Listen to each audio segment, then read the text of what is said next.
আমি একটি সূরা বলবো। সূরাতুল লাহব মাক্কিয়া।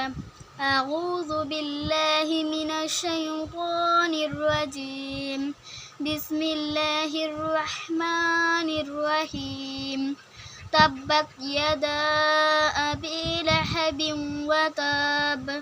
মা তাব্বাত ইয়াদা আবি লাহাবিন ওয়া তাব।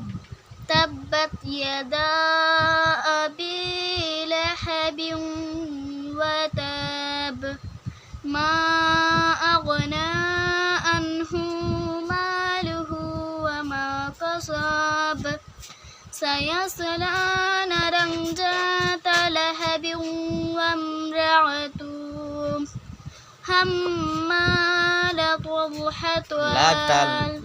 الحطب حمالة الحطب في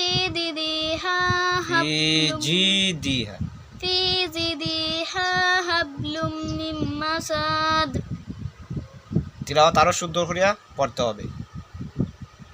সবাই দোয়া করবেন যাতে আরো শুদ্ধ করে কোরআন তেলাওয়াত করতে পারে।